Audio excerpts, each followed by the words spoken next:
चंगा करता है, तू चंगा करता है, यीशु तू चंगा करता है, तू जीवन देता है, तू जीवन देता है, यीशु तू जीवन देता है।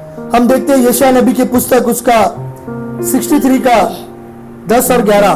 तो भी उन्होंने बलवा किया और उसके पवित्र आत्मा को खेदित किया। क्या लिखा है प्रियो कि तो भी उन्होंने बलवा किया और उसके पवित्र आत्मा को खेदित किया। इजराइल लोगों को परमेश्वर ने कितने बार संभाला, कितने बार अपने साथ बनाए रखा।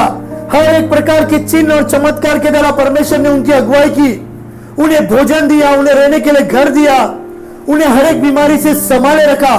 पर तो भी प्रियो उन्होंने पवित्र आत्मा के खिलाफ बलवा किया और वो परमेश्वर की आश्चर्य की बातों को भूल गए और इस्राएल बार बार परमेश्वर से दूर जाते रहे। प्रियो यहां पर परमेश्वर का सेवक फिर एक बार हम उस वचन को पढ़ेंगे। तो भी उन्होंने बलवा किया और उसके पवित्र आत्मा को खेदित किया इस कारण वह पलट कर उनका शत्रु हो गया और स्वयं उनसे लड़ने लगा। इस्राएल लोग परमेश्वर की अद्भुत बातों को भूल गए, उसके कामों को भूल गए और वे परमेश्वर के विरुद्ध में काम करने लगे। वो उनकी निंदा करने लगे कि परमेश्वर ने पहले निकाला था, आज हमारी क्या स्थिति है। प्रियो यीशु के हाथों में सारा नियंत्रण है। प्रभु हमें छुड़ाने में सामर्थ्य है और प्रभु निश्चय हमें छुड़ाएगा। प्रियो पर हमारा भरोसा केवल यीशु मसीह पर होना चाहिए कि प्रभु मेरी सारी स्थिति और हालातों को मैं तेरे हाथों में समर्पण करता हूँ। थोड़ा सा आगे हम पढ़ेंगे 11 वचन। तब उसके लोगों को उनके प्राचीन काल अर्थात मूसा के दिन स्मरण आए। वे कहने लगे कि जो अपनी भेड़ों को उनके चरवाहे समेत समुद्र में से निकाल लाया वह कहाँ है? जिसने उनके बीच अपना पवित्र आत्मा डाला वह कहाँ है? प्रियो यहाँ पर ये लोग पवित्र आत्मा के खिलाफ बात कर रहे हैं। वे चैलेंज दे रहे हैं कि वे इस प्रकार की बातचीत करते हैं। जो चरवाहा मूसा था जिसने समुद्र में से उन्हें बाहर निकाला, अब वो चरवाहा कहाँ है और पवित्र आत्मा कहाँ है? प्रियो परमेश्वर ने जो हमारे जीवन में आश्चर्य कर्म की बातें की है, वे सारी बातें पवित्र आत्मा के द्वारा हुई है, पवित्र आत्मा में दिया गया है। अब हमें पवित्र आत्मा में बढ़ने की जरूरत है। जब एक मनुष्य पाप करता है या किसी भी प्रकार का गलत व्यवहार या गलत बातों में जाता है तो पवित्र आत्मा उसे छोड़ के नहीं जाता। पवित्र आत्मा उसमें ही होता है पर वो शांत रहता है, वो उसके द्वारा कार्य नहीं करता। पर जब वो मनुष्य पश्चाताप करता है, फिर एक बार मन फिराता है, फिर उसमें जो वो आत्मा है वो कार्य करने लगता है। ऐसा कोई भी मत समझेगा कि नए करार में ऐसी कुछ घटना है कि पवित्र आत्मा आपको छोड़ के चला जाएगा। आपने जिस दिन यीशु मसीह का स्वीकार किया उस दिन आपको पवित्र आत्मा प्राप्त हो चुका है और वो पवित्र आत्मा आपके अंदर ही है। अब बार बार पवित्र आत्मा आ जा नहीं करेगा। एक बार मिल गया, वो मिल गया, वो अभी कभी भी आपको छोड़ के नहीं जाएगा। हालेलुया, क्योंकि वो हमारा परमेश्वर है, वो कभी ना छोड़ने वाला परमेश्वर है। पर आप पाप कर रहे हैं तो वो आपके द्वारा कार्य नहीं करेगा। वो शांत रहेगा, वो आपके अंदर ही रहेगा पर वो शांत रहेगा, वो किसी भी रीति से रिएक्ट नहीं करेगा। पर जब आप मन फिराएंगे, जब आप पश्चाताप करेंगे, फिर एक बार वही पवित्र आत्मा पूरे बल के साथ, पूरे ताकत के साथ आपके लिए, आपके राज्य के लिए, प्रभु की महिमा के लिए प्रभु इस्तेमाल करेगा। हालेलुया। हमने ऐसे अनेक प्रचारक के बारे में सुना है जिन्होंने अपनी सेविकाई की शुरुआत बहुत अच्छी रीति से की थी, पर कुछ पाप के कारण वे मसीह से गिर गए। लोगों ने उनकी निंदा की, लोगों ने उनकी चेष्टा की। प्रियो पर मैं आपको बताना चाहता हूं कि वो फिर एक बार पूरी ताकत के साथ खड़े रहे और प्रभु ने उनका इस्तेमाल किया। आपने किसी भी प्रकार का पाप किया होगा पर आप सच्चे मन के साथ प्रभु यीशु मसीह के पास आ रहे और वो फिर पाप को आप दोबारा करने नहीं वाले। आपने ये परमेश्वर के साथ करार किया, यीशु के साथ करार किया है प्रियो, तो परमेश्वर आपको प्रियो क्षमा करने में सामर्थ्य है। हम एक मत्ती सुवर्तमान उसका 12वां अध्याय, यहां पर प्रियो याजक जो है वे यीशु मसीह के खिलाफ बात कर रहे हैं। यीशु मसीह यहां पर अद्भुत रीति से चिन्ह और चमत्कार कर रहा है, और जब यीशु मसीह यहां पर चिन्ह और चमत्कार कर रहा है तो वहां के जो फरीसी है वो यीशु मसीह को कहते हैं और वहां के लोगों को कह रहे हैं कि ये जो भी यीशु मसीह चिन्ह और चमत्कार करता है ये बाल जबूल की ताकत से करता है, जो एक प्रकार का दुष्ट आत्मा है, उसकी ताकतों से ये काम कर रहा है। और प्रियो, ये लोग यीशु मसीह के बारे में गवाही दे रहे, और यीशु ने बड़ी तादाद में यहां पर लोगों को चंगाई दी है, दुष्ट आत्मा निकाला है। पर वहां के जो पंडित है, वहां के जो ज्ञानी लोग है, वो कह रहे हैं कि यीशु मसीह ये सारी बातें दुष्ट आत्मा के द्वारा करता है। पर यदि मैं परमेश्वर के आत्मा की सहायता से दुष्ट आत्माओं को निकालता हूँ, तो परमेश्वर का राज्य तुम्हारे पास आ पहुँचा है। क्या कहता है यीशु मसीह यहाँ पर? जब मैं परमेश्वर की आत्मा से दुष्ट आत्मा निकालता हूँ तो परमेश्वर का राज्य तुम्हारे पास आ चुका है। प्रियो, परमेश्वर ने, यीशु मसीह ने हमारे जीवन में दुष्ट आत्मा या ऐसी परेशानी को क्यों निकाला? क्योंकि परमेश्वर का राज्य हमारे पास आ जाए। या कैसे कोई मनुष्य किसी बलवान के घर में घुसकर उसका माल लूट सकता है तब तक कि वह पहले उस बलवान को न बांध ले। प्रियो, क्या लिखा गया है यहाँ पर? एक उदाहरण है, ऐसा कोई भी मनुष्य कैसे घर में जाकर किसी का माल लूट सकता है। और वो कौन है? एक बलवान मनुष्य है, लिखा है उसके बारे में। एक बलवान मनुष्य को कोई भी कैसे लूट सकता है? मतलब वो ऑलरेडी अत्यंत बलवान है। एक बलवान मनुष्य को रोकना या उसको लूट लेना साधारण बात नहीं है, क्योंकि वो भी वही ताकत के साथ उसे जवाब दे सकता है। तो यहां पर क्या प्रक्रिया बताइए? उसे बांध देना। उसे जब बांध दिया जाएगा तब उस घर को लूट सकता है या उस घर को लूटा जा सकता है। प्रियो, आज हमारा भी एक घर है और वो हम बलवान मनुष्य है। प्रियो, कौन है प्रियो? वो घर हमारा घर है। एक मनुष्य का व्यक्तिगत घर होता है और वो घर होता है आत्मा का घर। प्रभु का वचन कहता है, क्या तुम नहीं जानते कि तुम्हारी देह एक पवित्र आत्मा का घर है? तुम दाम देकर मोल लिए गए हो और अपनी देह के द्वारा परमेश्वर की महिमा करो। एक बलवान मनुष्य निश्चय बांधा जा सकता है, ऐसा यहां पर यीशु मसीह बता रहा है। और जब वो बांधा जाएगा तो उसका घर लूटा जाएगा। बांधा कैसे जा सकता है प्रियो एक बलवान मनुष्य? जब वो संगति में नहीं होता, जब वो प्रार्थना में नहीं होता, जब वो पवित्र जनों के साथ उठता बैठता नहीं है, तब वो मनुष्य प्रियो बांधा जा सकता है। और यही बात यहाँ पर यीशु मसीह बता रहा है। आगे, जो मेरे साथ नहीं वो मेरे विरोध में है। जो मेरे साथ नहीं है वो मेरे विरोध में है। यीशु मसीह के जब हम साथ नहीं होते प्रियो, तब हम उसके विरोध में रहते हैं। आप कहीं पर भी जाके देखिए, कौन से भी कास्ट में कहीं पर भी जाइए, जो मनुष्य प्रार्थना में नहीं होता, संगति में नहीं होता, उसका हमेशा विरोध का ही भावना होता है। ये ऐसा क्यों है? ये ऐसा क्यों प्रचार कर रहा है? ये ऐसा क्यों बोल रहा है? ये तुम लोग ऐसा क्यों कर रहे हैं? तुम ऐसा क्यों कर रहे हैं? तुम ऐसा क्यों नहीं कर रहे? क्योंकि वो परमेश्वर के साथ नहीं है। पर जो मनुष्य परमेश्वर के साथ होता है, कलीसिया के साथ होता है, वो कभी भी विरोध नहीं करता। वो अपनी सहमति दिखाता है, या सहमति भी नहीं दिखाएगा तो वो कहता है कि ठीक है, मैं इससे सहमत नहीं, पर आप इस कार्य को कर सकते हैं। इसलिए कहता है यीशु मसीह, जो मेरे साथ नहीं है वो मेरे विरोध में है। जब हम परमेश्वर के साथ नहीं होते प्रियो, हम विरोध में है। इसलिए प्रियो, हमारे आत्मा को हमें बुझने नहीं देना है। आपको लगता होगा कि मैं विरोध में नहीं हूं, पर मैं आपको बताना चाहता हूं कि जब हम परमेश्वर की संगति में नहीं होते, तब हम परमेश्वर के विरुद्ध में कार्य करते। और ये बातें हमें समझ में नहीं आता, क्योंकि हम बलवान थे मसीह में, पर अब हमें एक दुष्ट ने बांध दिया है और ये हमें पता नहीं है। इसलिए हम परमेश्वर के साथ में नहीं है और हम फिर परमेश्वर के विरोध में हो जाते। थोड़ा सा आगे, और जो मेरे साथ नहीं बटोरता वो बिखेरता है। वो बिखरता है। सच बात है। अगर साथ में काम नहीं करेगा तो क्या करेगा? वो बिखरने का काम करेगा।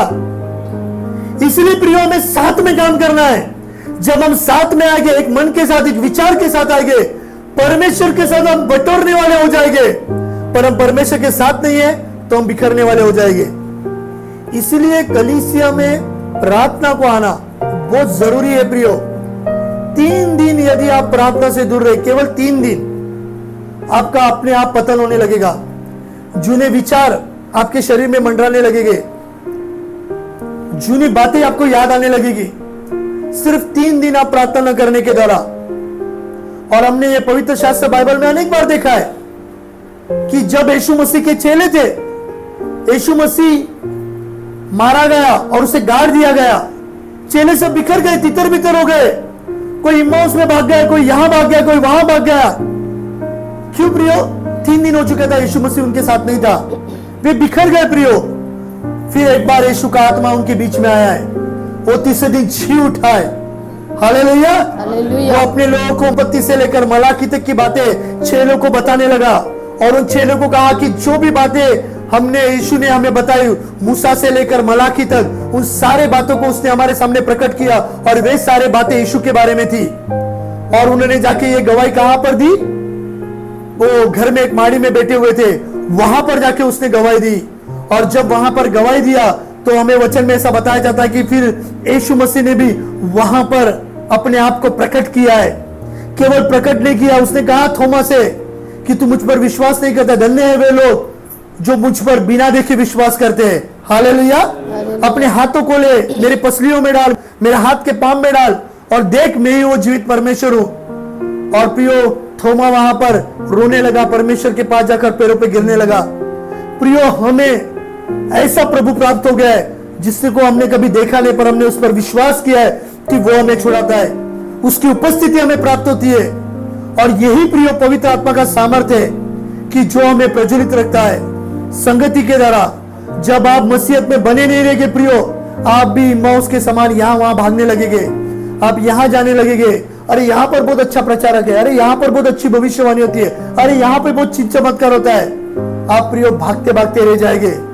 आपको जहां पर परमेश्वर ने कलीसिया दी है, वहां पर आपके लिए वो जितनी जरूरत है उतना मन्ना आपके लिए प्राप्त है। प्रियो, आपको संगति में आते रहना है, परमेश्वर की महिमा करना है, प्रभु आपके द्वारा अद्भुत कार्य करेगा।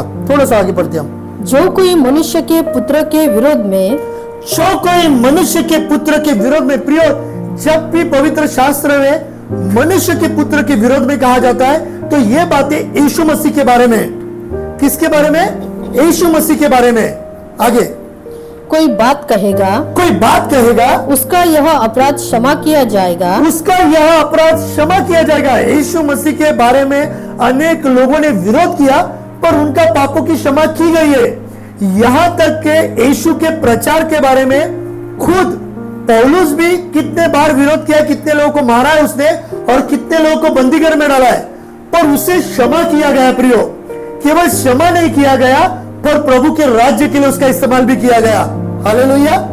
आगे, परंतु जो कोई पवित्र आत्मा के विरोध में, परंतु जो कोई पवित्र आत्मा के विरोध में कुछ कहेगा, उसका अपराध न तो इस लोक में, ना तो इस लोक में और न परलोक में क्षमा किया जाएगा, ना ही परलोक में क्षमा किया जाएगा, ना ही इस पृथ्वी पर और ना ही आने वाली पृथ्वी पर उनकी पापों की क्षमा नहीं है। पवित्र आत्मा प्रियो ऐसा चीज है जो परमेश्वर ने हमारी सहायता करने के लिए दिया है। और उसने कहा कि मैं अब जा रहा हूं, मैं तुम्हें एक सहायक देता हूं। तो वो सहायक का प्रियो हमें आदर करना है और सम्मान करना है। और वो सहायक के द्वारा प्रियो आज हम जीवित है। आज जब भी हम यहां से आ रहे हैं, जा रहे हैं, खा रहे हैं, श्वास ले रहे, इन सारी बातों पर पवित्र आत्मा का नियंत्रण है। और पवित्र आत्मा एक व्यक्ति है प्रियो जो हमें दिखाई नहीं देता पर वो हमारे साथ हमेशा बरकरार है। अगर हम आत्मिक आंखों से देखेंगे, अगर पवित्र शास्त्र बाइबल के हिसाब से हम देखेंगे तो प्रियो निश्चय पवित्र आत्मा हमारे साथ है। अब जब हम यहाँ पर बैठे हुए हैं, जब मैं प्रचार कर रहा हूं, जब पवित्र आत्मा मेरे साथ है तो उसी समय पवित्र आत्मा यहाँ पर बैठा हुआ हर एक मनुष्य के साथ भी है। इसलिए प्रियो पवित्र आत्मा के खिलाफ बात किया हुआ उसे इस लोक में भी नहीं है और आने वाले लोक में भी क्षमा नहीं है। अनेक लोग बताते हैं क्या तू चंगाई प्राप्त किया है, ये पवित्र आत्मा के खिलाफ बात है। अरे क्या वो भविष्यवाणी की गई है, अरे कुछ ने भविष्यवाणी की है, ये पवित्र आत्मा के खिलाफ बात है। परमेश्वर ने हमें एक परखने वाली आत्मा दी है, परखने वाली आत्मा दी है, और आपको पता है ये परमेश्वर की ओर से, तो प्रियो उस चीज का स्वागत करना है। और यदि ये बातें परमेश्वर की ओर से नहीं है, हमें शांत रहना है। हम जानते नहीं है कि किसके ओर से। अगर ये पवित्र आत्मा की ओर से था और हमने अपना जजमेंट दिया है, तो हमने पवित्र आत्मा के खिलाफ बात किया है प्रियो। इसे जो बातें पता नहीं है वहां पर हमें शांत रहना है। ऐसा ना हो प्रियो कि हमारी पापों की क्षमा ना हो, ना ही पृथ्वी पर और ना ही आने वाले एक अनंत काल के जीवन के लिए। इसलिए हमें सावधान रहकर प्रियो बोलना है। अनेक नास्तिक लोग प्रियो डिबेट करते हैं और पवित्र आत्मा के खिलाफ बात करते हैं, पर मैं बताना चाहता हूं कि उनके लिए क्षमा नहीं है। यदि वो यीशु मसीह को जान लेंगे, अपना मन फिराएंगे, तो हमारा दयालु परमेश्वर उन्हें भी एक मौका देगा। हालेलुया। एक और एक वचन पढ़ते, मरकुस की पुस्तक उसका 3 अध्याय उसका 29वां वचन। परंतु जो कोई पवित्र आत्मा के विरुद्ध निंदा करे, जो कोई पवित्र आत्मा के विरुद्ध में निंदा करे, वह कभी भी क्षमा न किया जाएगा, वो कभी भी क्षमा न किया जाएगा, वरन वह अनंत पाप का अपराधी ठहरता है। पवित्र आत्मा के खिलाफ पाप, पवित्र आत्मा के खिलाफ बोलना प्रियो, हम जांच लेंगे कि हम किसके खिलाफ बोल रहे हैं। ये परमेश्वर का एक अभिषेक है, इसे अभिषेक किया गया और उसके खिलाफ हम बोल रहे हैं, या हम ऐसी कुछ घटनाएं जो यीशु मसीह के द्वारा की गई है, जो आत्मा के द्वारा की है, हम उसके खिलाफ बोल रहे हैं। ये पाप प्रियो हमारे जीवन में कभी क्षमा नहीं की जाएगी। इसलिए शांत रहना है, उनके बारे में या किसी के बारे में हमें बातचीत ना करना है। हम ऐसा ना हो कि हम परमेश्वर की योजना को रोकने वाले लोग हो जाएं। हालेलुया। एक और एक वचन पढ़ते, प्रेरितों के काम उसका 5वां अध्याय उसका 3 वचन। पतरस ने कहा, हे हनन्याह, शैतान ने तेरे मन में यह बात क्यों डाली, शैतान ने तेरे मन में यह बात क्यों डाली कि तू पवित्र आत्मा से झूठ बोले, कि तू पवित्र आत्मा से झूठ बोले और भूमि के दाम में से कुछ रख छोड़े, और भूमि के दाम में से कुछ रख छोड़े।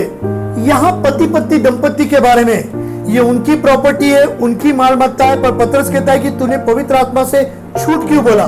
मतलब पवित्र आत्मा बात करता है, मतलब पवित्र आत्मा हमारा नेतृत्व करता है। और प्रियो में देखने को मिलता है ये दोनों दंपति मर गए हैं। उनका ही धन था, उन्होंने दिया था, उन्होंने गलत निर्णय लिया और वो मर गए, क्योंकि उन्होंने पवित्र आत्मा के खिलाफ काम किया। किसी ने उन्हें बोला नहीं कि आपकी जगह जमीन बेचना, उन्होंने अपनी मर्जी से बेचा। उन्होंने कुछ दाम लिया और कुछ दाम दे दिया और कुछ दाम अपने लिए रख दिया। अगर मेरी एक प्रॉपर्टी बेची है, मैंने एक प्रॉपर्टी बेची है और मैंने लिया और मैंने चर्च में उसका दशमांश दे दिया और बाकी का पैसा मैंने मेरे पास ही रखा, तो ये क्या पाप है? क्या नहीं है, पर पवित्र आत्मा ने उन्हें कहा था। इसलिए वो पतरस क्या कहता है कि तूने पवित्र आत्मा से झूठ क्यों कहा। पवित्र आत्मा ने उन्हें बताया, पवित्र आत्मा जैसा कहा उन्होंने वैसा किया, पर उनके मन में एक लालच आ गई प्रियो। उन्होंने दे दिया और थोड़ा रख लिया, क्योंकि उस समय सब लाकर परमेश्वर के सेवकों के हाथों में दे रहे थे कि तुम ये कार्य करो, पर वे दोनों मारे गए प्रियो। इसलिए प्रियो, पवित्र आत्मा के खिलाफ बात जो करता है उससे मृत्यु चखना पड़ेगा। आज वो मरेगा नहीं, आज वो दैहिक रीति से मरेगा नहीं, पर वो आत्मिक रीति से मर जाएगा। हालेलुया। इसलिए हमें इन बातों को हमें ध्यान रखना है। प्रेरितों के काम 7:51। हे हटीले और मन और कान के खतना रहित लोगों, हे हटीले और मन और कान के खतना रहित लोगों, तुम सदा पवित्र आत्मा का विरोध करते हो, तुम सदा पवित्र आत्मा का विरोध करते हो, जैसा तुम्हारे बाप दादा करते थे, जैसा तुम्हारे बाप दादा करते थे, वैसे ही तुम भी करते हो, वैसे ही तुम भी करते हो। मतलब प्रियो, ये पूर्व काल से पवित्र आत्मा के खिलाफ बातचीत हुई जाती है, और जो लोग इस रीति से प्रियो प्रक्रिया में होते हैं, पवित्र आत्मा के खिलाफ बात करते हैं प्रियो, वे लोग बुझ जाते हैं। इसलिए पौलुस कहता है कि आत्मा को बुझने ना दो। हमें हमेशा प्रियो परमेश्वर के राज्य के लिए प्रज्वलित रहने की जरूरत है। इफिसियंस 4:30। परमेश्वर के पवित्र आत्मा को शोकित मत करो, और परमेश्वर के पवित्र आत्मा को शोकित न करो, जिससे तुम पर छुटकारे के दिन के लिए छाप दी गई है। क्या लिखा है प्रियो? जिस पर तुम पर छुटकारे के दिन के लिए छाप दी गई है। पवित्र आत्मा को शोकित न करो। पवित्र आत्मा की आपको छाप लग गई है। अब पवित्र आत्मा आपसे कोई निकाल नहीं सकता, पर वो काय के लिए दिया गया? छुटकारे के दिन के लिए। यीशु मसीह के आने के दिन पर आप वो उठाए जाने वाले, आप कब्र से निकाले जाने वाले, जो जीवित होंगे वो उठाए लिए जाएंगे, जो गाड़े होंगे वो निकाले जाएंगे। उसके लिए आपको छुटकारे के दिन के लिए पवित्र आत्मा की छाप लगी है, उसे तुम शोकित ना करो।